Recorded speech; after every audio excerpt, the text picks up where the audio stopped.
Dale, empieza. Ah, bueno, pues buenas tardes a todos. Gracias a Lucho por la invitación.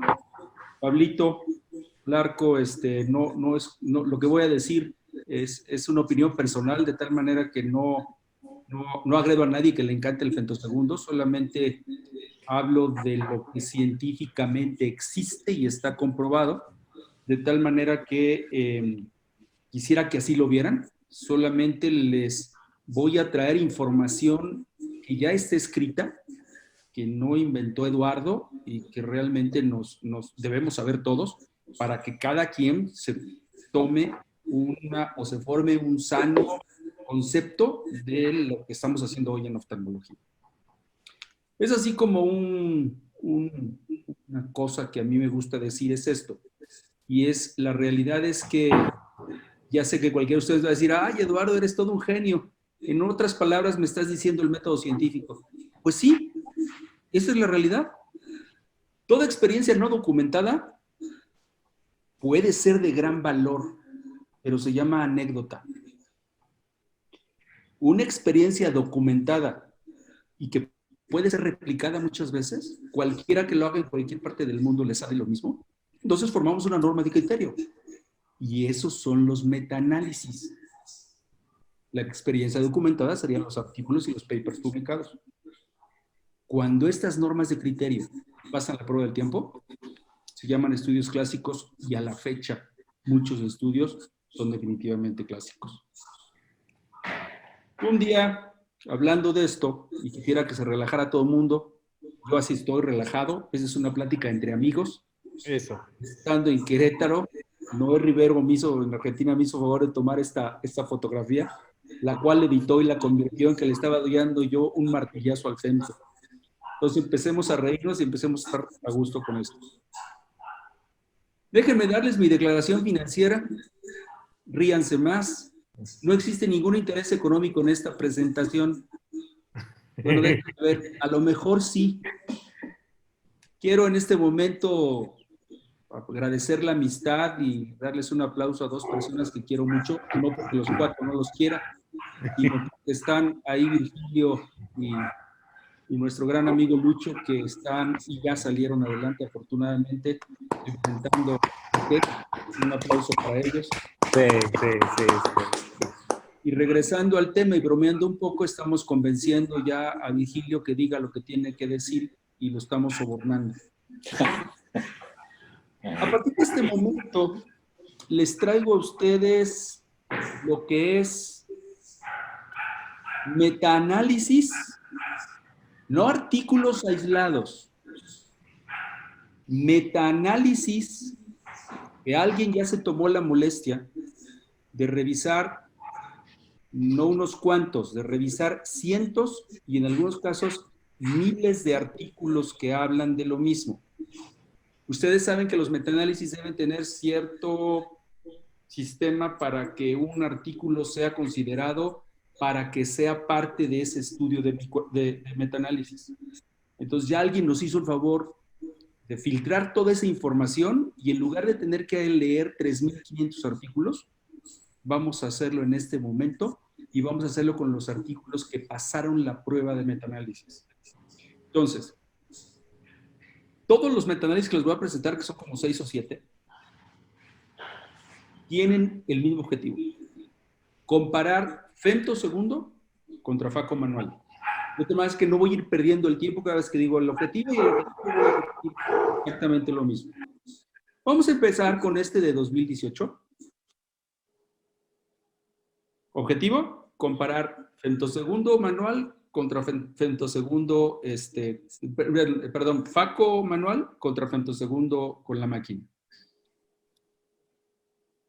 Obvio que encontró que los bordes de la cápsula son suaves y regulares porque es una cápsulorhexis, mientras que cuando hacemos un femtosegundo son bordes poco regulares y cerrados porque les estoy disparando con un láser. Y cada disparo del láser tiene un diámetro y este va a un lado del otro y queda la cápsula cerrada. Esto probablemente eleve la cantidad de escaspasas 3 y esto definitivamente afecta la apoptosis celular de las áreas del epitelio que quemamos en la cápsula anterior. ¿Eso cambia las cosas? ¿Eso nos va a dar valores diferentes? El simple hecho de quemar la cápsula de esa manera contra hacerlo con la mano, ¿nos va a dar a mediano plazo y a futuro mejores resultados refractivos? Veamos qué dice. A los 3 meses les pongo en cada metaanálisis lo que dice en sus conclusiones y abajo la traducción.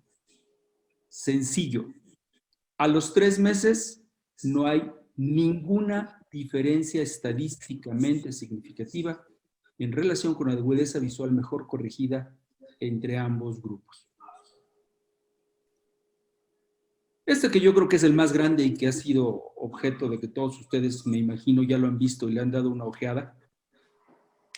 Popovic y Aycamed y Javi Campos, en fin, nos hicieron favor de revisar solamente, uno contra el otro, ya lo sabemos, de revisar 9 años de bibliografía.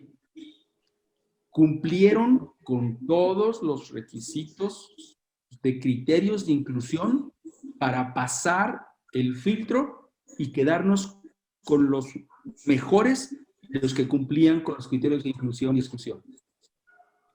Solamente son 2,800 artículos. Ya nos hicieron favor alguien de que todos ellos que los leyeron y nos los extienden así. De estos 2,800, solamente 37 artículos cumplen con lo que es filtrarlos con todas las características de criterios de inclusión del metaanálisis.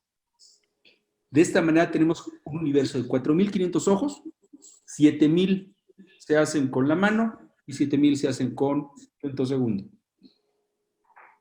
¿Qué sucedió? ¿A qué llegaron esos 15,000 ojos? ¿Qué resultados tuvieron? Sin diferencia estadísticamente significativa en relación con agudeza visual no corregida entre ambos grupos. ¿Qué más dijo ese metaanálisis? Sin diferencia estadísticamente significativa en el tiempo total de cirugía, el volumen de solución salina balanceada, el CDE total y el diámetro de capsulorhexis entre ambos grupos. Yo sé que muchos de ustedes están pensando, a ver, Eduardo, espérame, yo leí un artículo que dice que efectivamente pierden más endotelio, o que usaron más CDE, o que usaron más agua. A ver, yo no digo que no existe ese artículo, pero aquí lo que estamos teniendo es un metaanálisis. Ya se filtraron muchos de esos artículos y solamente pasaron la prueba del metaanálisis estos.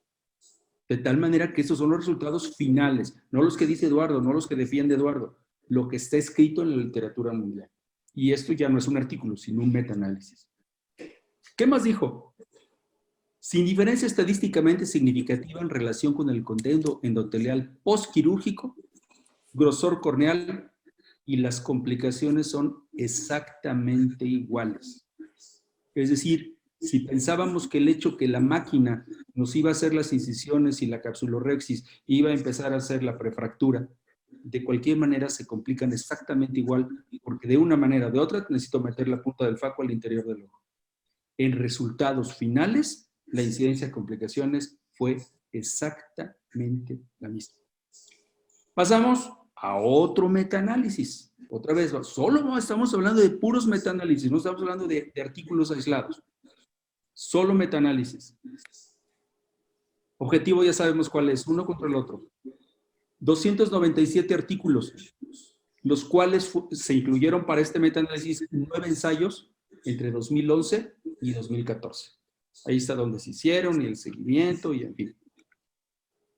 Sin diferencia estadísticamente significativa en relación con agudeza visual no corregida entre ambos grupos.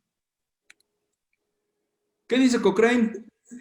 Otro que generalmente cuando uno lee esto es porque ya se filtró mucha de la información y ya nos dieron la carnita que tenemos que leer. Uno contra el otro, no me detengo ahí. Son 1,638 ojos de 16 ensayos controlados aleatorizados. Una pequeña ventaja en agudeza visual mejor corregida a los 6 meses. Mejor corregida, ojo.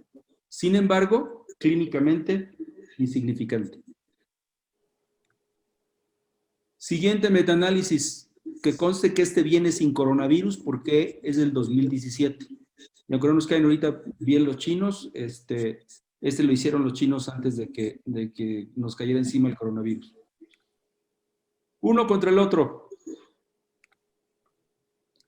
¿Cómo los buscaron?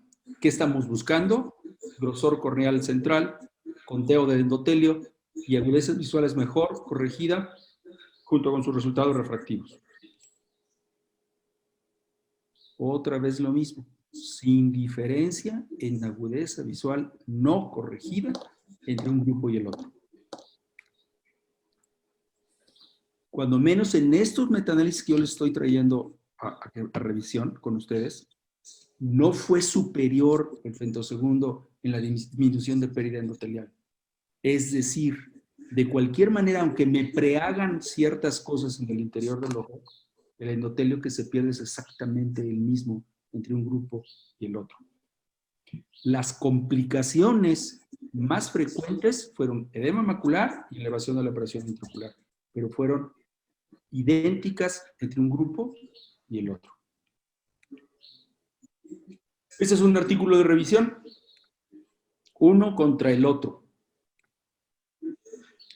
584 artículos y pasaron la prueba 144 relevantes para comparar uno contra el otro. No se encontró mejor agudeza visual o resultados refractivos en comparación con cirugía convencional de facoemulsificación. Ciento y tantos artículos.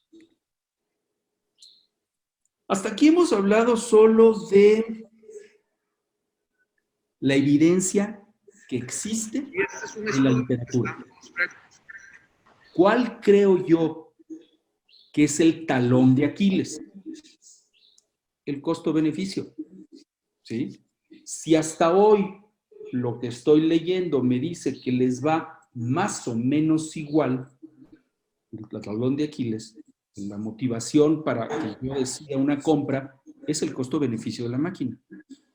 Entonces, en un artículo hecho entre uno y otra técnica por australianos, en 2012, equipararon el valor de $1 americano contra $1 australiano y se pusieron a revisar cómo estaba y la productividad y el costo y la utilidad y en fin, llegando a la conclusión de que no alcanza el umbral de rentabilidad en dólares, los que sean, y que la única manera de hacer rentable esta máquina es mejorar el costo. Punto. No hay mucho para dónde hacerse. De tal manera que, desde mi personal punto de vista, la bibliografía que hoy tengo me dice que son iguales. Y por otro lado, lo que sonaba muy lógico es que hacerlo rentables significa bajarle el costo. No hay de otra. A menos que los oftalmólogos queramos sacrificar nuestros honorarios para decir que lo hicimos con láser. Y entonces, mis grandes amigos, Lucho y Arnaldo y Virgilio y Espaillat y Orlich y Joaquín Fernández, me dicen, Eduardo, ya sé que necesitamos, y ahorita les platico lo que me dijo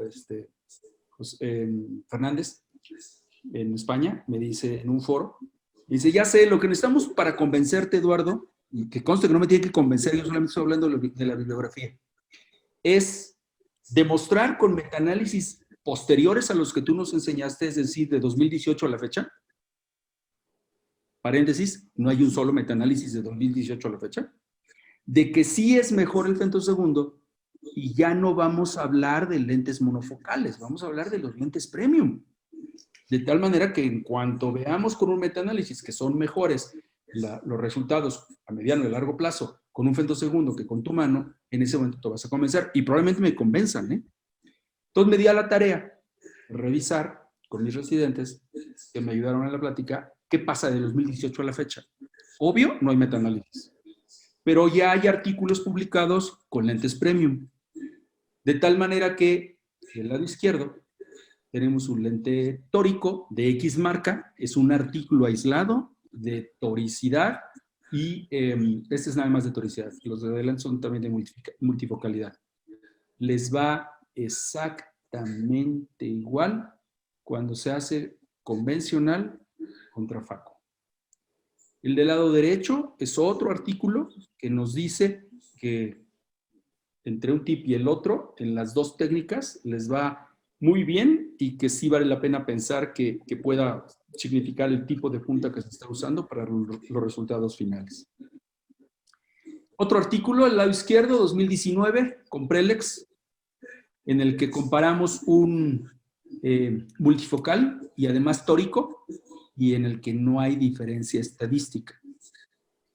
Un reporte muy grande de 1838 ojos de 2018, en el que, como ustedes ven, no hay ninguna diferencia estadísticamente significativa entre uno y el otro. Y entonces me paso a algo que yo aplaudo, y es que yo estoy seguro y convencido que los latinos hacemos también las cosas como en cualquier lugar del mundo. Y voy a utilizar lo que los latinos sabemos hacer. Me estoy incluyendo, aunque yo no debería, porque yo no participé en estos dos artículos, pero al final de cuentas latino, me siento parte de. Cuento con la amistad de un amigo entrañable que es Arnaldo. Pedí autorización para enseñarles lo que les estoy enseñando en este momento. Las pantallas de mi celular son lo que ustedes tienen encerrado en un círculo de los dos lados. Este es del trabajo de Carreño y su grupo en su clínica, y este es el de Arnaldo. Y entonces, a ver, vamos a pensar que tienen razón. Vamos a pensar que yo soy el que no me acabo de convencer. Entonces voy a tomar un artículo de Arnaldo, publicado en la literatura, como ustedes ven, en 2016, en el que cuando termina el artículo, yo le pregunto y le cuestiono, oye, y realmente platícame, Arnaldo, ¿cómo te fue? Insisto, esto Arnaldo me dio oportunidad de que lo pudiera decir igual que Edgardo. Y cuando ustedes leen lo que dice ahí, dice que no encontró ninguna diferencia estadísticamente significativa entre uno y otro. Y estamos hablando de toricidad. Tal vez en el grupo de frente un poco menos de aberración interna tipo COM, que no cambia el resultado visual final de los pacientes. Ahora, gran artículo del grupo de Edgardo. Ocurre apenas en el 2020, en febrero sale publicado este artículo. Es decir, estoy comparando 2016 contra 2020. Este es solo con tóricos, el de Arnaldo. El de Edgardo Carreño son 700 ojos operados con mitad femtosegundo, mitad con la mano, con lentes trifocales, y de ellos son 500 con lentes no tóricos y 200 con lentes tóricos. Cuando le cuestiono y cuando estoy hablando con él, escribiendo y hablando sobre su trabajo, me dice, Eduardo, los resultados son prácticamente iguales, sin diferencia estadísticamente significativa entre ambos grupos. Hoy por hoy, creo que tampoco se está demostrando, falta mucho por hablar y mucho por decir, y a lo mejor Pablo me saca otros 5 artículos que dicen lo contrario de lo que estoy diciendo yo, y ojalá así sea, porque esto tarde o temprano tendremos que filtrarlo a través de metaanálisis para saber si realmente la balanza, conforme pasa el tiempo, se está empezando a inclinar hacia el lado del femtosegundo. Entonces, si me regreso, ya relajémonos, si me regreso a si existe alguna declaración financiera por lo que les acabo de presentar, estoy absolutamente convencido que sí existe definitivamente un sesgo financiero. Necesariamente con lo que está pasando en el mundo en este momento, hacerlo con femtosegundo nos va a llevar a tener que cambiar el coche y bajar la cantidad de dinero que ganamos, mientras que a lo mejor con seguirlo haciendo con la mano, logramos que esto no ocurra. Y entonces, a lo mejor varios de ustedes me están diciendo y están pensando, pues tú dirás lo que quieras, Eduardo, pero un residente mío de mi hospital tarda 2 horas y media en hacer su primera FACO, o 1 hora, o lo que ustedes me digan, y la capsulorhexis se les corre y no, sí, definitivamente el femtosegundo sí hace diferencia por diferentes razones, ¿sí? Yo les diría que en mi forma de pensar, tienen razón. A lo mejor sí. Yo no creo que las incisiones, yo no creo que la prefractura cambie las cosas. Probablemente en la capsulorhexis tuviera valor, ¿sí? No lo voy a negar. Sin embargo, me voy a meter en el talón de Aquiles otra vez. Y si ustedes conocen este aparatito, en Europa ya el año pasado, el cual se monta en el microscopio, no se requiere sacar y mover al paciente de un lado a otro, se requiere pigmentar con azul de trípano, llenar la cámara de viscoelástico, se pone esta interfase reutilizable y reesterilizable. El láser está conectado a mi microscopio, ya estoy listo para seguir operando, ya abrí el ojo de hecho durante este paso. Y esto me va a hacer exactamente lo que un aparato de $500,000 a un precio bastante más accesible. De tal manera que el talón de Aquiles de la capsulorhexis con láser probablemente lo tengamos, si no de forma completa, así parcialmente resuelto. Y es hacerlo con una ahora con los planes económicos del mundo pasa otra cosa, nuestro programa cambió por completo, lo que yo pensaba hace un mes, hoy ya lo cambié. Esto es en cámara lenta lo que hace el láser. Al final del camino quito la interfase, ya está hecha mi capsulorhexis, yo ya estoy operando al paciente incluso con anestesia tópica como ustedes ven ahí, y lo que se hace es únicamente entrar a cámara anterior, sacar la cápsula y se acabó. Podemos seguir adelante con nuestro trabajo común y corriente. En conclusión, número 1, cada uno de nosotros deberíamos hacernos esta pregunta. Evaluar la utilidad del femtosegundo en la cadena de valor de la cirugía de rutina. Dije cirugía de rutina. ¿Qué utilidad? En la cadena de valor. No mercadotecnia, en la cadena de valor. Número 2. Mañana en el curso de Alaxa voy a presentar un caso en el que creo que el femtosegundo me cambió el resultado del paciente. No estoy peleándome contra la máquina. Lo que creo es que no aporta en la cadena de valor para mí, por la bibliografía que les acabo de decir, en la cirugía de rutina. Sí creo que hay casos específicos que no son el gran volumen de la cirugía de rutina de un oftalmólogo, en donde sí puede aportar valor. Último, no sé cómo funcionan sus clínicas, pero yo aprendí, y esto nos lo enseñaron, no es cuestión mía, que la única forma de mantener sustentabilidad en un aparato que compramos para la clínica es cómo la vamos a amortizar. ¿Cuánto cuesta la póliza de mantenimiento de la máquina? La utilidad ganancia que se puede dividir, una cosa es utilidad con la que tengo que pagar y amortizar el costo y la póliza de mantenimiento, y otra cosa es la ganancia que quiero para la clínica y cuánto me va a costar la renovación del equipo, lo cual también tiene que entrar en la utilidad que estoy recibiendo del equipo. De tal manera que no solamente se trata de comprarlo, se trata de mantenerlo y mantenerlo a largo plazo. Quiero acabar por enseñarles, ya para reírnos y para acabarnos de relajar un poco, ojalá y se rían. Yo sé que eso está circulando en las redes y me parece muy cómico y por eso se los quiero compartir.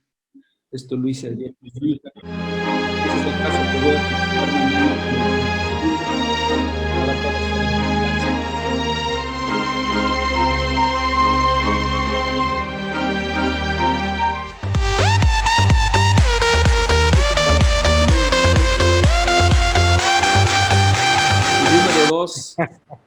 Número dos, quisiera decirles que cuidémonos, cuidemos a nuestras familias. No habría nada mejor que volvernos a dar la mano y abrazarnos y volver a convivir y compartir con todos los amigos en la comunidad.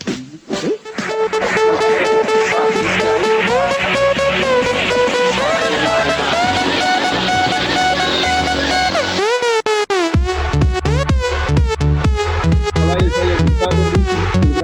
Gracias por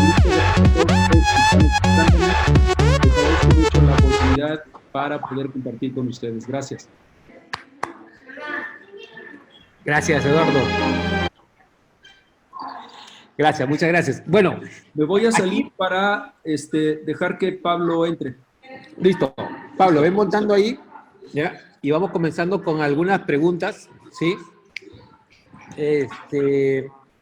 Primero, me dice, Benjamín dice, don Eduardo, mira, te están llamando de don ya, ¿eh? Don, es Don, por las don. canas, es por las Don. canas, las arrugas. ¿Ya? ¿Cuáles son esos casos específicos en donde usarías el fento?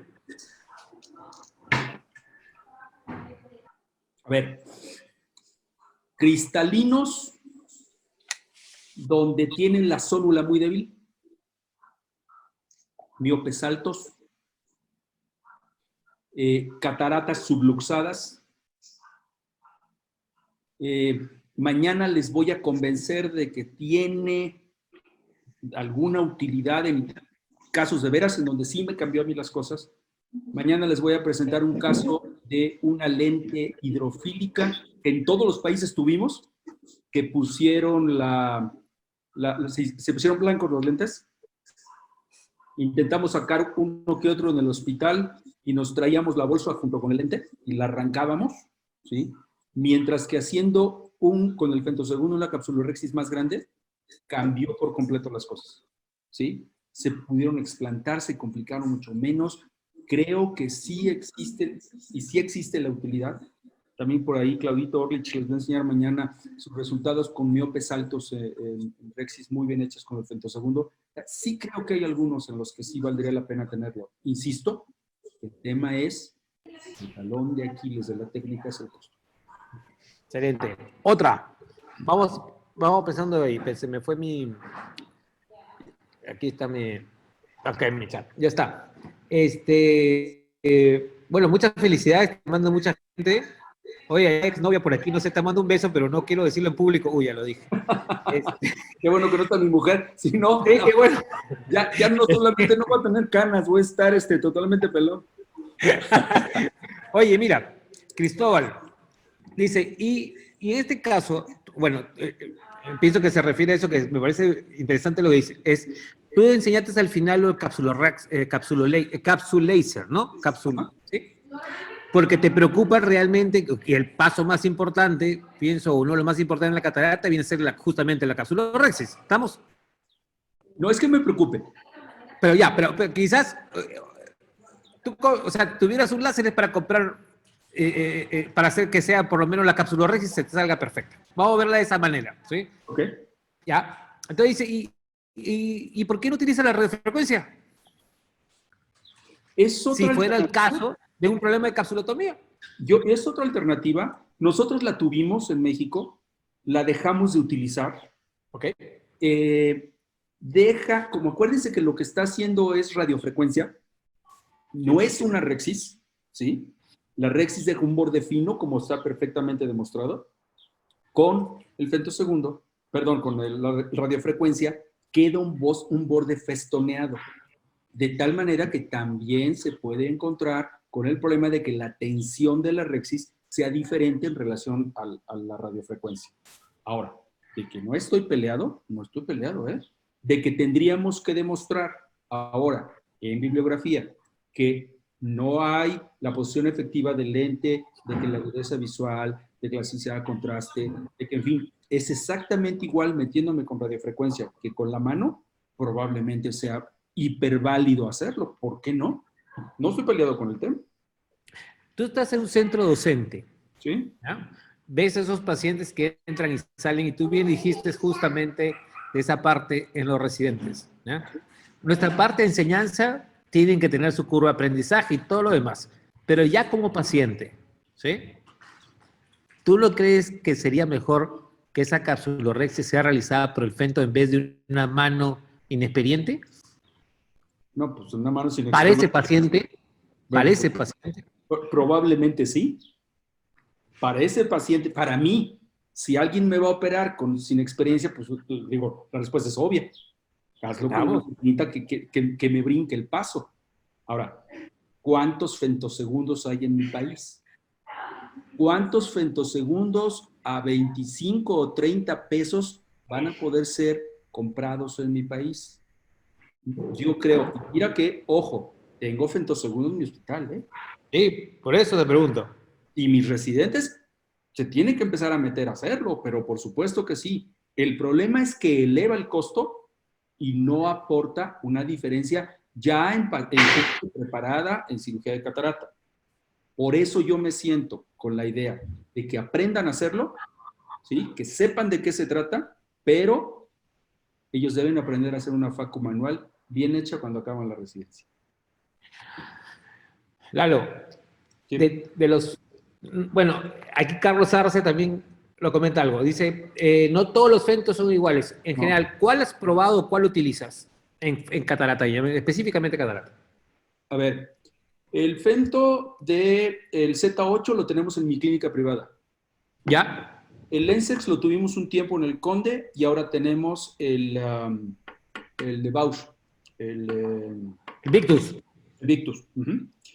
Y probé uno que probablemente Ciudad de México nunca vaya a ver porque no funciona bien a cierta altura sobre el nivel del mar, que es el que los estudios los hizo Juan Valle en Catalyst. Dominicana. Exacto, ¿sí? Catalyst, Estos son sí. los 4 que yo he utilizado. Ok. La clínica privada compró el Catalyst, ¿cierto? La clínica privada compró el Z8. De hecho, el caso que les presento mañana es con Z8. Y yo creo que sí son diferentes entre uno y otro, pero vuelvo a lo mismo. Hoy por hoy no podría yo, con bibliografía en la mano, decirles, señores, ahora sí, ya llegué, ya se demostró que este femtosegundo es superior a estos otros, ¿sí? Y que ven 20-10. Eso todavía no podemos hacerlo.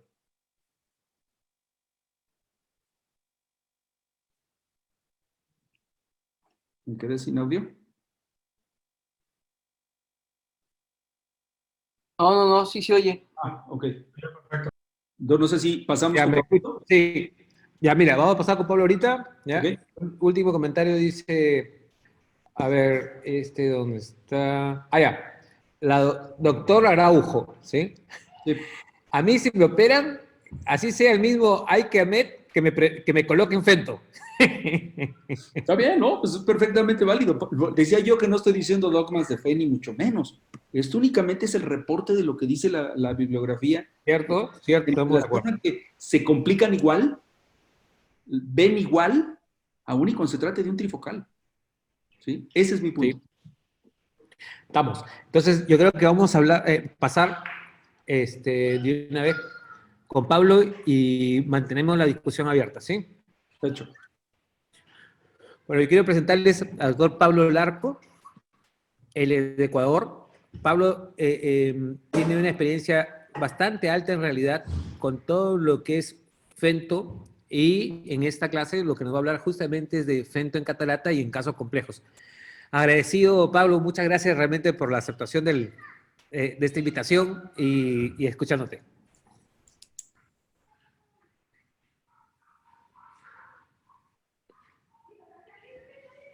Chequea tu micro, creo que no se está... Creo que no te estamos escuchando.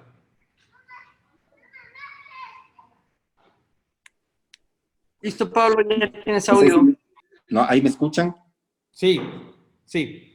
Ok, primero buenas tardes con toda la audiencia, un saludo cordial a ti Luis, agradeciéndote la invitación, lo mismo a Vicente, y es un gusto compartir con Eduardo Chávez, quien ha hecho un estudio muy detallado acerca del fento, y bueno, dentro de este juicio voy a ver cómo salgo de la defensa respectiva. Quiero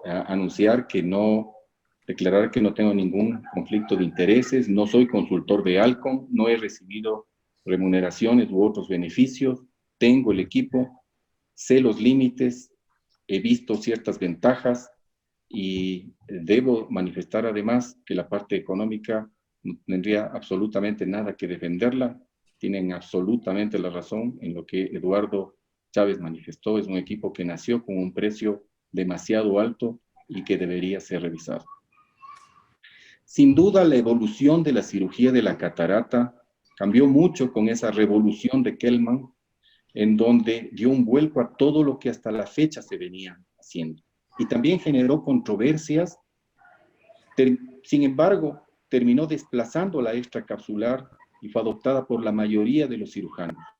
Pero no debemos olvidar que también la extracapsular sufrió retaliaciones y críticas y conceptos en el sentido de que ¿para qué cambiar la técnica si tengo resultados fabulosos y admirables? Además, el femtosegundo, recuerdo, en muchas ocasiones es muy costosa, es muy cara, etc.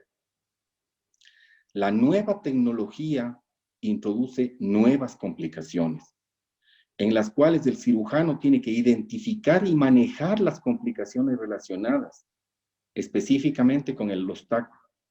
Y por supuesto, el FLACS, la cirugía asistida por láser, tiene que sufrir una evolución también en su padronización, etc. Muchos de los reportes que se han hecho de los metaanálisis también se tomaron en cuenta desde el año 2009, cuando iniciaron esa experiencia, cirujanos que estaban comenzando a hacer cirugía y que obviamente tuvieron complicaciones como los que hemos sufrido y pasado todos los cirujanos. Esa evolución de la facoemulsificación no hubiera sido tan exitosa si no hubiera ido de la mano de Ridley y todo el desarrollo que él creó y la revolución también que creó en el año 49, cuando fueron cambiando los lentes intraoculares y mejorando su aplicación. Los beneficios del femto en cirugía de catarata están ahí. E indudablemente también tenemos que tener en cuenta los cirujanos, que a veces nos creemos superstar, ¿no es cierto? Y que por la experiencia y la cantidad de casos que hemos operado, creemos en algún momento que no podemos sufrir complicaciones. Yo creo que la cirugía de la catarata necesita asistencia y por muy bueno y muy experto que sea el cirujano, siempre está expuesto a casos que pueden complicarse y que realmente nos pueden dar más de un dolor de cabeza. Es por eso que este avance de la cirugía de la catarata busca exactitud, hacerle el procedimiento reproducible y, por supuesto, aplicarla en casos complejos de la cirugía de catarata. Este es un estudio que determina, por ejemplo, la exactitud que se alcanzó con el tratamiento de la capsulotomía con el femtosegundo. Y la cirugía de la catarata pasó de ser un procedimiento de una simple rehabilitación visual a un preciso procedimiento refractivo, donde hay estudios también en lentes trifocales, en lentes de alta tecnología, que hablan sobre la ventaja del procedimiento. Cuando nos enfrentamos a estos casos complejos de las cataratas blancas, podemos estar frente a posiciones diferentes de respuesta, porque podemos estar frente a la catarata tipo 1, por ejemplo, en donde nosotros podemos tener una cápsula que está desplazada hacia adelante, con un córtex licuefacto, y también podemos estar frente a una catarata diferente, en donde su núcleo tenga una característica de mucha dureza que nos dificulte el procedimiento quirúrgico. Y además asociarse con otros problemas, como catarata con cámaras disminuidas, sinequia, pseudoexfoliación, mala dilatación y los problemas que se nos vienen ahora de pacientes con anillos y que desarrollan catarata. Ese córtex en licuefacción puede interferir entonces también cuando nosotros nos enfrentamos, sobre todo a la catarata blanca tipo 1, en los subsiguientes impulsos de láser. Y los cirujanos debemos de estar alerta que al crear capsulotomías incompletas pueden extenderse con rupturas radiales y comprometer la cápsula posterior. Muchos estudios de esos primeros metaanálisis también sufrieron que los cirujanos no tenían la suficiente experiencia. Y el azul de tripán también, que a veces al inicio no lo usábamos de rutina. Hoy creemos que podría ser una mala práctica médica no utilizar de manera rutinaria suzetripán en estos pacientes. Aquí nos permite evaluar que los CT permite identificar espacios intralenticulares y nosotros podemos estar más alertas, seguir de mejor manera ese caso, en donde vamos a encontrar estos espacios y un desplazamiento del iris también hacia adelante. Porque claro, las características que podemos tener pueden ser variables. Y cuando disparamos este láser que parece una bomba atómica, entonces la calidad que avanza, que alcanza el láser, permite que nosotros podamos, en estos casos, estar alertas a que el procedimiento pudo se llevar a cabo, pero que tenemos que estar manejando el caso. Por eso es que cuando se pregunta si es que un residente debería iniciar su práctica o su entrenamiento haciendo femtosegundo para que se vea facilitada la capsulorhexis, eso es un error.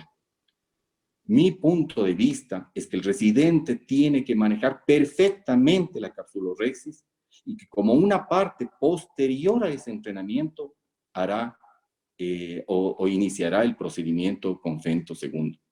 Porque las cápsulas pueden tener respuestas diferentes y podemos tener extensiones periféricas que a veces no progresan y no van más allá del ecuador. Este caso, por ejemplo, existió una extensión periférica, que ustedes ya la van a ver acá, era un paciente sometido a una vitrectomía posterior, y aquí aparece el silicón. Sin embargo, la estructura no se extendió y conseguimos colocar el lente intraocular en su lugar. Y también podemos encontrarnos con esto, en donde al finalizar el procedimiento damos mucha importancia a estirarle, pero también podemos tener este corrugado de la cápsula, donde prácticamente le calcinó el láser a la cápsula anterior. Por eso la variabilidad que nosotros podemos tener en cuanto a la respuesta y a la realización de la cápsula, porque una potencia de 6 puede ser excesiva en un caso o en otro. Entonces el láser tendrá que ir haciendo un screening a futuro, en donde automáticamente, y que será un paso hacia la robotización de la cirugía, le establezca qué características tiene esa catarata y qué procedimientos llevar a cabo. Acá les quiero presentar un caso de un paciente con nistagmo, catarata blanca, y que fue llevado a cabo el procedimiento bajo anestesia perivulvar. Y cuando le operamos a este paciente, claro, la preocupación era identificar los tags. Además de un paciente con una dimensión de un ojo reducida, una cámara anterior sumamente estrecha, y con un enorme destello de todo ese fondo del ojo que dificultaba la cirugía. Fuimos muy despacio, tratando de hacer una absorción delicada y limitar la aplicación del ultrasonido. Y conseguimos implantar el lente. Fíjense y observen cómo está ese lente perfectamente situado y un centramiento 100%. Qué linda foto.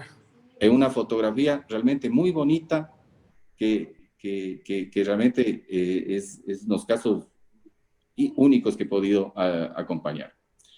Pero también las cataratas blancas podemos encontrarnos frente a pacientes con cámaras disminuidas y podemos tener problemas. Y entonces ahí le vamos a echar a la culpa al láser también. No.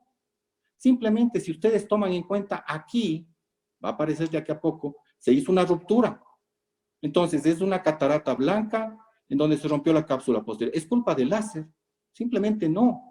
Simplemente a mí me deja tranquilo que tengo una excelente capsulotomía perfectamente centrada, y si es que esa extensión llega a manejar, a extenderse, me servirá para implantar el lente en su lugar. Para los residentes, viscoelástico, aislar la parte de la rotura, continuar con el procedimiento con parámetros más bajos, con mucho cuidado, si es necesario reinyectar el viscoelástico, se lo hace, de tal manera que nosotros consigamos que esa extensión no se extienda. Antes de sacar la pieza de mano, nuevamente viscoelástico, de tal manera que se mantenga en su lugar, y la implantación del lente intraocular que va en el baco. Aquí tuvimos mucha suerte porque esta ruptura es perfectamente redonda. Y obviamente eso nos garantiza también que no se extienda. Y la segunda mano, la mano paralela, permitió, haciendo una presión sobre el lente, dejarle, digamos, evitar el paso del vitro hacia adelante. Los casos de cámara estrecha, también hay publicaciones como esta, en donde se evidencia los resultados que pueden ayudarnos, ¿ya? Si yo tengo una cámara estrecha como este paciente, donde difícilmente me entra acá un aparato, con iridotomía previa, con mala dilatación de la pupila, y tengo una cámara disminuida, obviamente me siento con cierto respaldo y facilitado mi procedimiento quirúrgico. De igual manera con las cataratas polares posteriores. Son pacientes con altísimas complicaciones, que llegan hasta el 36% de los casos, y en donde también se han definido procedimientos quirúrgicos que tratan de disminuir las complicaciones. Entonces son armamentos que uno como cirujano tiene para tratar de mejorar los procedimientos de cirugía. Pablo, perdóname que te interrumpa aquí, y quizás esto es interesante comentar justo con todos. Esa técnica se publicó en el Journal of Cataract and Refractive, estoy hablando de la catarata polar, y recomendaba que no colocar justamente hidrodisección, ¿sí? En estos casos. Y yo quería justamente aprovecharte a ti, a Eduardo, ¿sí? Creo que Juan Carlos Corbera también está por ahí. ¿Qué haces en un caso de catarata polar, independientemente si es fento o no?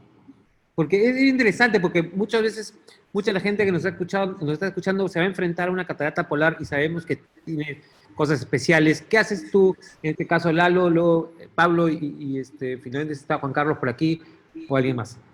Catarata polar. A ver, un paso para atrás.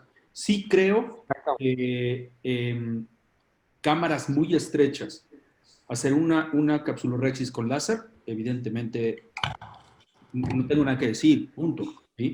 Ahora, ¿cuántos nanoftalmos has operado en tu vida? Un microftalmos anterior relativo no requiere un femtosegundo para hacerlo. Con que le pongas una carga de manitol y le hagas la capsulorhexis con viscoelástico dispersivo, no tienes el menor problema para hacerla. Ahora, ¿cómo si yo la manejo? Depende de la edad, Lucho.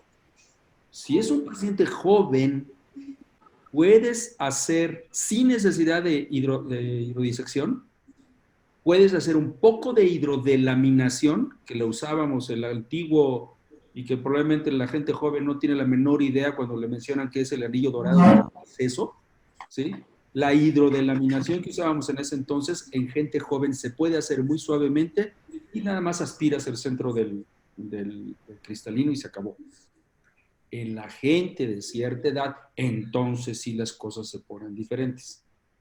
Hay que hacer, sin hidrodisección, como tú dices, un surco, partir, un poco lo que dice Lucho Scaff, que las prefractura primero con su serrucho, y de ahí intentar hacer una hidrodisección muy suave para que tenga, ya que hiciste la fractura central, para que tenga por dónde salir la presión y el líquido salga hacia arriba en lugar de salir hacia abajo y romper la posterior. Yo creo que de eso depende. Perfecto. Pablo, ¿alguna técnica especial en estos polares?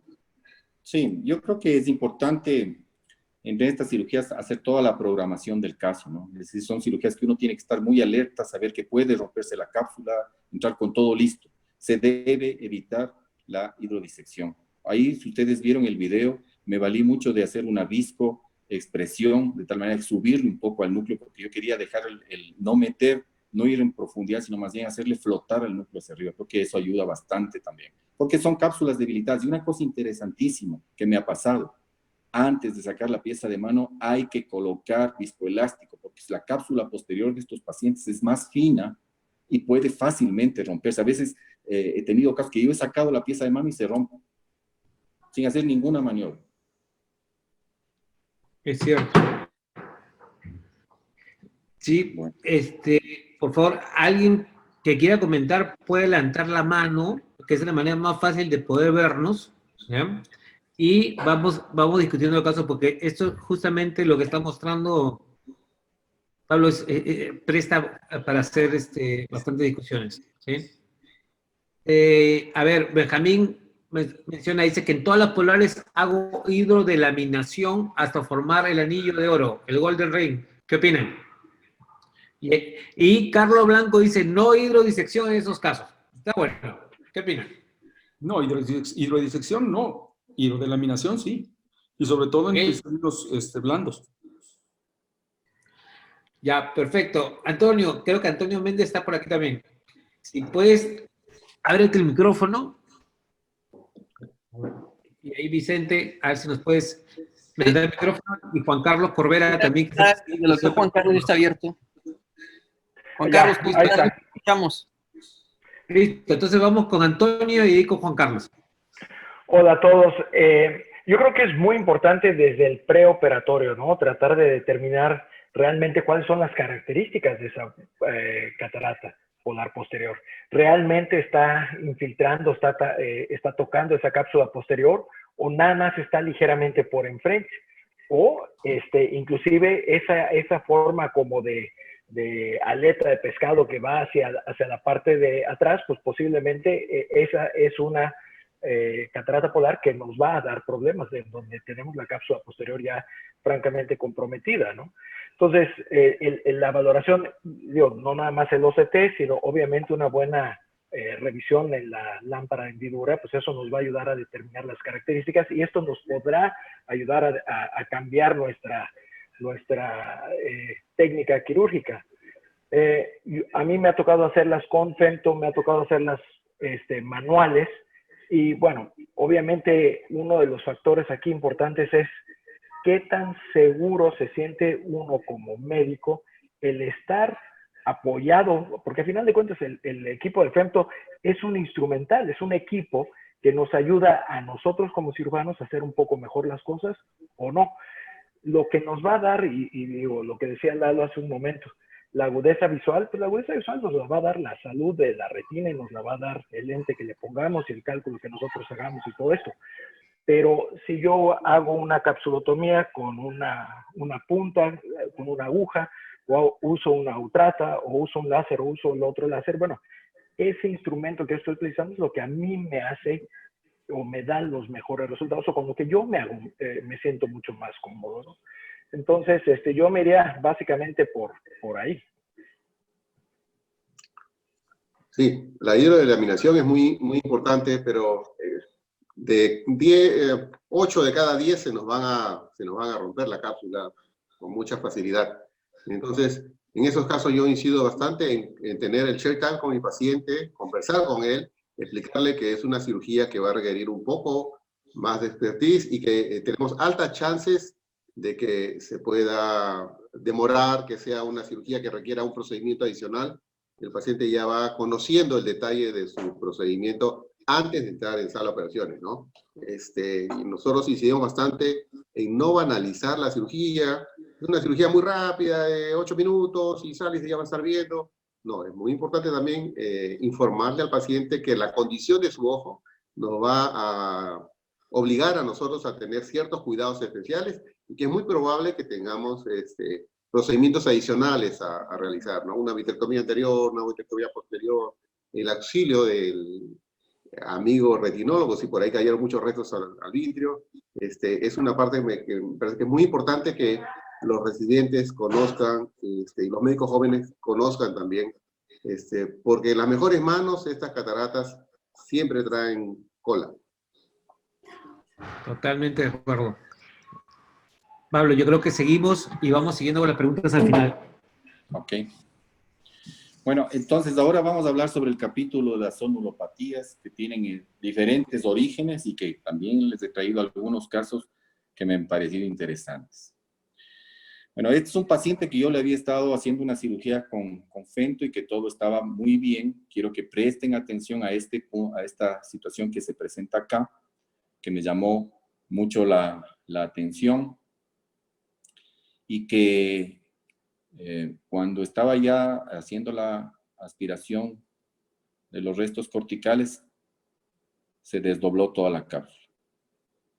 Y la pregunta que me hacía José Luis Rincón desde Venezuela era, ¿y para cuándo el anillo?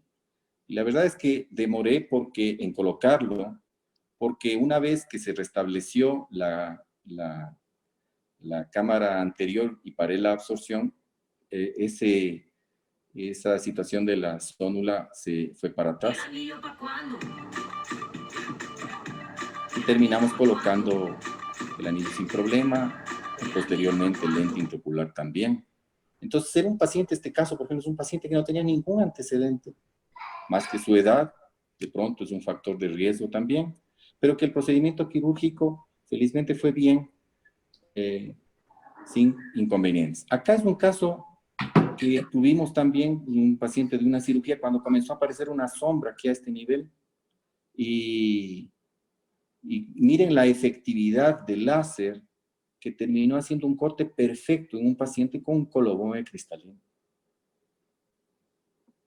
Y siempre esa burbuja quedó ubicada en ese lugar, pero eso muestra que existió también un área alterada de la zónula en este nivel, y el láser, a pesar de esa situación, consiguió hacerla con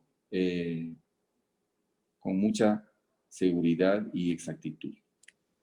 Este es un paciente con una zonulopatía posterior a una cirugía vitreoretiniana. O sea, que presten atención a la dificultad técnica que estos casos dan, ¿ya? En donde, si no tomamos cuidado, comienza a irse la rexis de manera periférica, la conseguimos retomar, y claro, son pacientes que uno tiene que entrar con todo este armamento de situaciones, porque si no, se nos termina complicando también el procedimiento. Habíamos conseguido hacer la rexis, que es la primera situación. Yo creo que siempre a los médicos jóvenes uno tiene que decirles, si alcanzas a hacer la rexis, puedes decir, tengo la mitad de la faco en el bolsillo. Pero las cosas no terminan ahí, porque luego, cuando vimos que esta situación se dificultaba, pusimos los retractores y apareció una gran burbuja como un monstruo atrás, que quería llevarse por poco por delante todo el complejo zonular, la cápsula y todo eso. Ventajosamente se controló y la cirugía también corrió bien. Entonces, cuando nos enfrentamos frente a esto, uno dice, ¿cuánto me hubiese gustado tener un procedimiento que me haga? Aquí esta cirugía fue exitosa, pero la situación es, ¿cuántas veces puedo reproducir este procedimiento? Y ahí la inquietud. Entonces, como cirujano que puedo hacer estos casos, me queda la gran inquietud de decir, si yo tengo un equipo y soy el conductor de un avión, ¿no es cierto? Soy el piloto de un avión, me gustaría tener aparatos adicionales que me permitan avanzar y llegar a tierra sin problema. Acá tenemos casos, y quiero parar un ratito, permítame, porque el otro día hablaron sobre la parte de las uveitis y las adherencias. Me parece interesante, es una técnica que yo aprendí de Marcelo Larco, que me parece muy interesante, en donde a través de la cánula de irrigación aspiración uno puede separar las adherencias, las sinequias, obviamente cuando no tenemos casos extremos, sin colocar viscoelástico, y nos permite que el teñido de la cápsula sea mejor. Bueno, este paciente estaba haciendo la cirugía y comenzó a salir el viscoelástico. Tenía antecedentes también de cirugía de retina previa. Entonces, claro, uno se termina enfrentando a estos pacientes con grandes alteraciones del complejo zonular y la posibilidad de tener un desdoblamiento total de la cápsula. Ventajosamente todo fue bien. Es otro paciente, también con antecedentes de cirugía de retina, en donde estábamos ya terminando la cirugía sin inconvenientes, y en el momento de hacer la absorción del córtex, comienza a aparecer una figura que realmente nos dejó más que sorprendidos, porque no sabíamos qué más se nos venía, ¿no? Y este video es lo que yo le he llamado la danza de la silicona. Miren ustedes.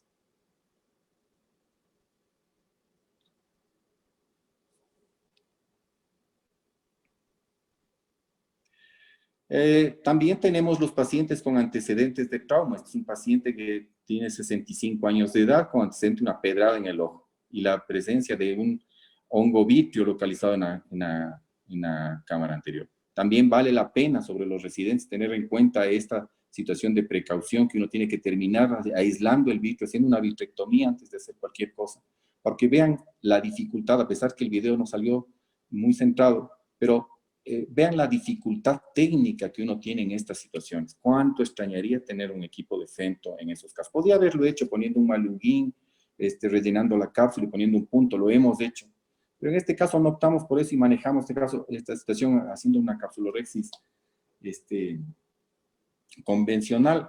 Y son casos de mucha dificultad técnica, porque vienen de la mano situaciones adicionales parecidos a los que habíamos visto hace poco con el otro paciente, en donde también el manejo del núcleo tiene que ser extremadamente cuidadoso con los retractores de la cápsula que mantengan esa zónula en su lugar y tener claro listo para inmediatamente colocar los anillos de tensión capsular, tratando de evitar que todo el saco capsular se pierda, ¿no? Y obviamente nos afecte la colocación del lente intraocular.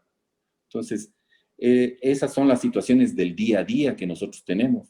Y claro, hay que enfrentarlas y tratar de salir adelante de la mejor manera. Y bueno, ahí estamos ya retirando los ganchos, los retractores, y nuevamente vamos a completar un poco de vitrio que otra vez se pasó hacia adelante y terminamos la cirugía sin problema. Ahora, quiero tocar un tema de la pseudoexfoliación, que es un tema del día a día. O sea, es un caso, y el caso que les voy a presentar creo que debe hacernos un análisis cómo debemos manejar a un paciente con pseudoexfoliación.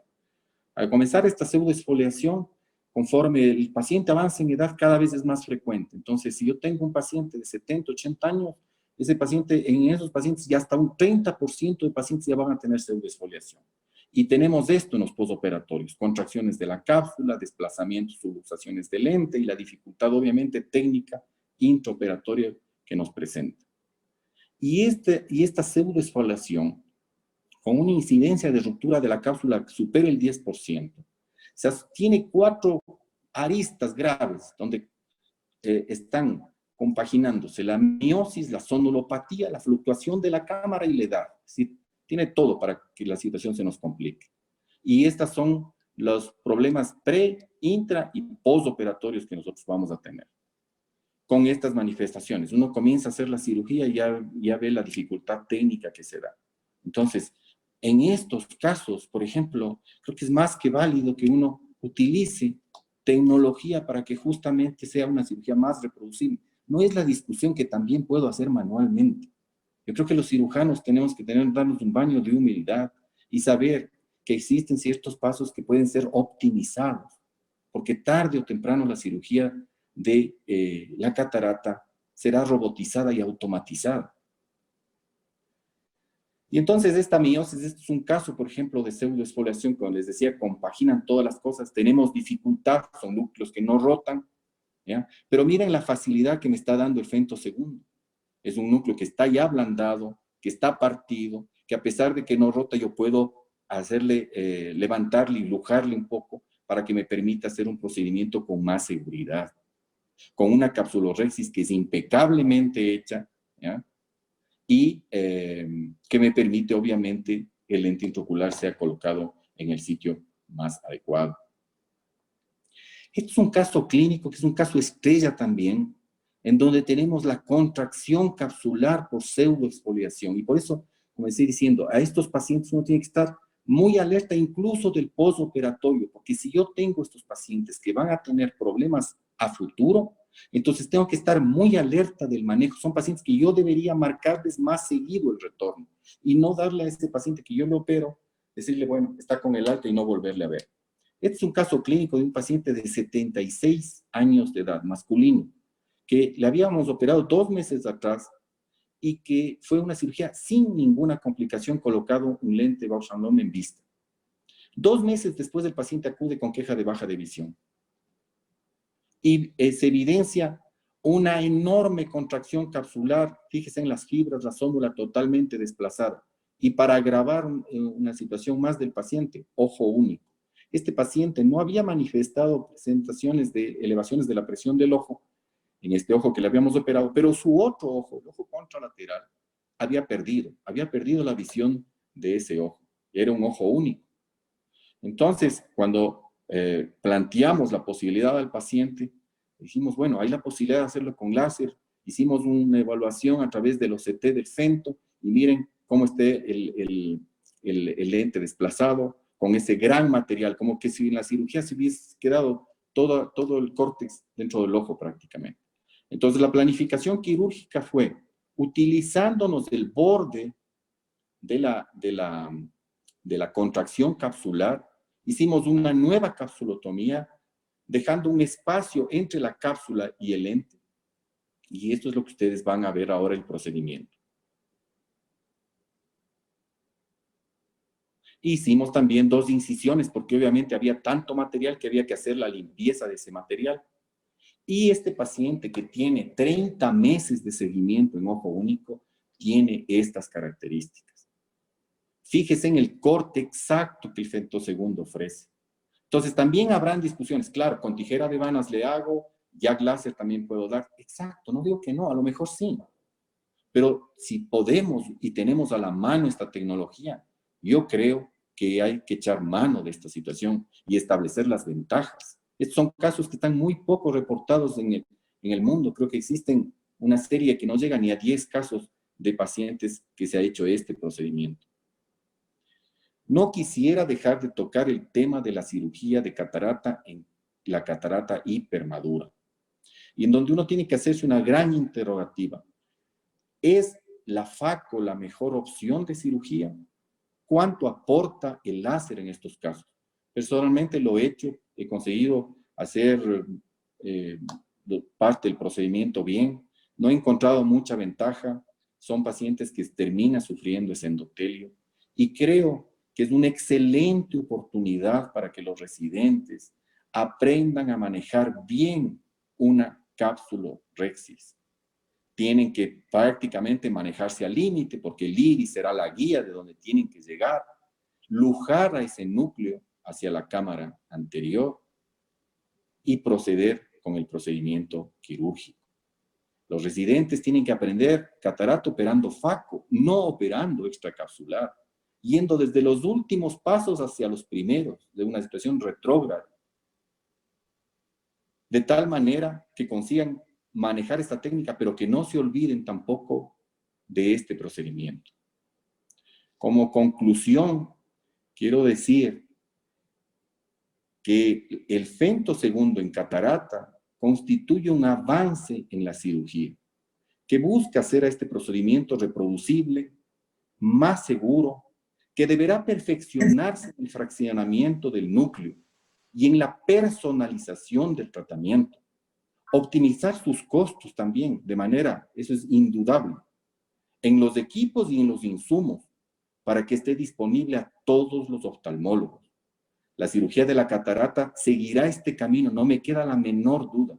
Llegaremos en un tiempo prudencial a tener una cirugía robótica de la cirugía de la catarata, que será aburrida, que será una cirugía en donde prácticamente aplastaremos un botón, el equipo evaluará las características de la catarata, profundidades, tipo de catarata, elasticidad de la cápsula, etcétera, ¿no? Y terminará haciendo el procedimiento. Pero eso, no quisiera dejar de preguntarles a los oftalmólogos, si usted requeriría operarse de catarata, ¿cuál técnica escogería? ¿Una FACO convencional o una FACO asistida por láser femtosegundo? Muchas gracias por la atención.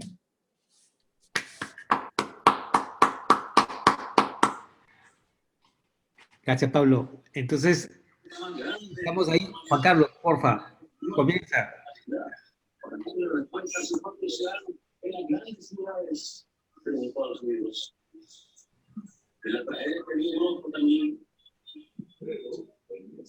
Ahí te escuchamos. Las preguntas. Ok. Bueno, felicitaciones, Pablo y Lalo. Realmente una charla muy, muy interesante. Cada uno realmente importante. Con respecto a la pregunta que dejaste finalmente, Pablo, si alguien desearía operarse con uno u otro procedimiento, ambos tienen sus ventajas, ambos tienen sus desventajas, pero en la medida que tengamos más pasos a realizar en un procedimiento, hay más pasos a errar también. El láser es un paso adicional, entonces yo me operaría con una técnica convencional en este momento. Por lo demás es cierto, cada equipo tiene sus indicaciones, nos van a ayudar en algunas cosas. Si no fuera por el hándicap del costo, esa imagen que mostró Eduardo de Volkswagen, bueno, lo dice todo. Felicitaciones a ambos ponentes, muy bueno. Gracias. Perfecto. Ahora, Muchas gracias. hay unas preguntas, ahí vamos a ir a la cuestión de la hora, ir avanzando rápido. Vamos a ver. Bueno, claro, Ángela María está por aquí también. Ángela, si está por ahí, ¿qué proporción de pacientes, la doctora Ángela María Gutiérrez, que no la conocen, Ángela, ¿qué proporción de pacientes allá en la Raquel utilizan Fento versus manual en catarata? No sé si le puedes abrir, Vicente, a la doctora Ángela María Gutiérrez el micrófono o estás por ahí. Entró y preguntó que, yo no sé si ya se salió, pero vi su pregunta en el chat. Ajá. Preguntó... Ya no está. ¿Ya no está? Yo le contesté, preguntó algo como que... ¿Con cuál Ángela María, dice, si el día de mañana, nos pregunta a Luis, a Pablo y a mí, si el día de mañana tienen que operarse, ¿preferirían flax o convencional? Ella misma asevera, yo personalmente flax, independientemente del cirujano que realice la cirugía. Excelente charla, Pablo y Eduardo. Yo quisiera contestar, yo te diría, y le contesto, yo quiero que me opere Pablo, o me opere Luis, o me opere Pedro, o me opere quien sea, con lo que más cómodo se sienta. Punto. Porque entre una cosa y la otra no encuentro ninguna diferencia que me haga pensar que mis complicaciones en una cirugía de rutina van a ir mejor con un femtosegundo o con una mano. Yo contestaría así. Perfecto. Sí, bueno, yo la verdad, ¿qué ha pasado con nosotros? ¿Ya? En la cuestión del frente de cataratas. ¿Sí? No sé si ustedes saben, pero todo el prototipo con el CIBER fue hecho aquí en Perú, todo lo de catarata. Y tuvimos el primer prototipo del 2012, el primer equipo en realidad. Entonces yo he visto todo el proceso, hemos tenido toda la curva de aprendizaje con el Fento, ¿sí? Y efectivamente es muy fiable todo. Y teniendo la capacidad de poder hacer Fento, es lo que hacíamos, normalmente el fellow se sentaba, hacía el Fento, y pasábamos el paciente a las salas, y yo pasaba ya a operar directamente la catarata, ¿sí? En realidad, la proporción de esos pacientes cada día es menor. Es en la práctica nuestra lo que ha pasado. Cada día es menor, hacemos cada vez menos Fento de catarata, ¿no? Y yo creo que va, independientemente del costo, yo creo que es cierto eso de que quizás más cómodo es para mí en mis manos el manual que el Fento en este momento, no sé. Es algo personal, ¿no? Y yo creo pero sí hay una tendencia, y eso es totalmente, vi unos números de compañías en los cuales que el número de procedimientos de Fento de catarata con gente teniendo el equipo se hacía cada vez menor en el tiempo, ¿sí? Y eso es algo interesante también de notar, que independientemente de la técnica, que es perfecta y maravillosa, no deja de tener también complicaciones que hemos tenido con el Fento de catarata y la hemos tenido de todos. Y es como yo te decía, al fin de cuentas les decía, el tema es que no está aportando valor en la cadena de productividad quirúrgica de una cirugía de catarata. Oye, claro, y una cosa, si te dicen tu láser de capsulotomía, ¿ya?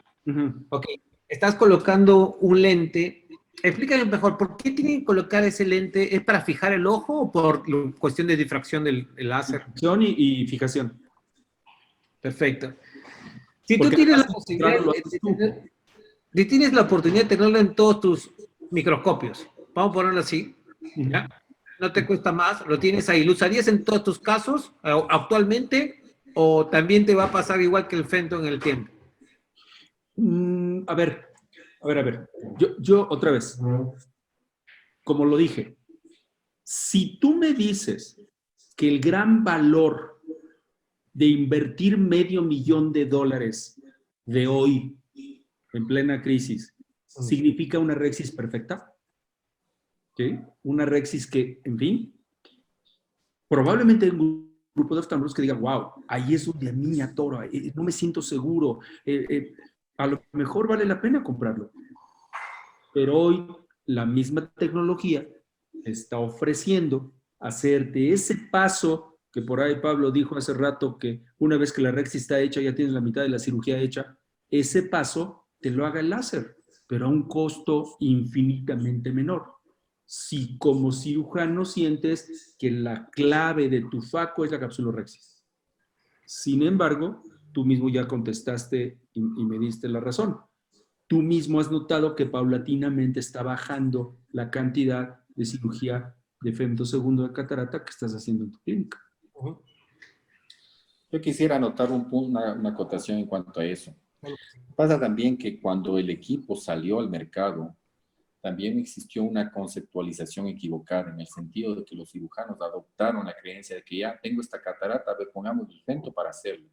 Y a lo mejor ese cirujano no era tan experto para manejar problemas adicionales, y eso pudimos observar y acompañar. Entonces, es parte de ese aprendizaje, insisto, y múltiples series que se presentan desde el 2009 tienen esos inconvenientes en donde uno tiene que manejar. Por ejemplo, hemos tenido casos en donde el paciente se movió. Lamentablemente, no teníamos el grabador de Lenses en ese momento, pero nos ha pasado. Entonces, son situaciones diferentes que uno tiene que vivir y manejarlas de la mejor forma, porque no estamos exentos. Son nuevos problemas, así como, por ejemplo, la facoemulsificación comenzaron a haber problemas de quemadura de las incisiones y con la extra no había. Y tuvieron que irse acoplando los cirujanos. Es una máquina que tiene poco tiempo. La facoemulsificación tuvo que tener una evolución también larga, ustedes conocen. Cuando comenzamos a operar catarata y dimos el paso para la facoemulsificación, también nos costó. ¿Ah? ¿Cuánto nos costó? Solo quisiera terminar con esto. ¿Cuánto cambió nuestro procedimiento quirúrgico al hacer solamente la capsulorhexis y dejar de lado la abrelatas? Sí, quería aportar ahí algo sobre lo que dice Pablo también, que es importante sobre la evolución del femtoláser para la cirugía de catarata. Más o menos en el 2011 tuve la oportunidad de empezar a operar cirugía de catarata con femtosegundo con el Lensex. Y veía uno muchísimo lo que mostró Pablo, hay muchísimas burbujas y es bien conocido que el Lensex produce muchísimo más cavitación y produce muchísimo más burbujas, aumentando así el volumen intracapsular. No así el Z8. El Z8, y esa fue una gran diferencia que yo encontré cuando llegué a Oftalmosalud, cuando me senté a trabajar con el Z8. El Z8 no deja gran cantidad de burbujas, por lo cual la presión intracapsular casi que no cambia.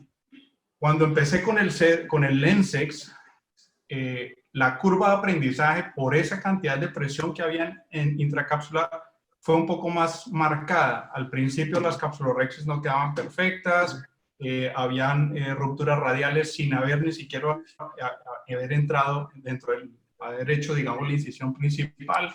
Y todo eso produce una curva de aprendizaje que teniendo un equipo tan costoso, 500, 700 mil dólares que costaba en ese entonces, de repente no era tan lo ideal, ¿no? El paciente está pagando muchísimo más dinero y de inicio ya estás con una preocupación extra de tener una complicación adicional de una cirugía que supuestamente era de mayor calidad, ¿no? Y pues eso va a aumentar un poco la dificultad, sobre todo en las personas que no son, no tienen un entrenamiento, una experiencia vasta en cirugía de catarata. Sí.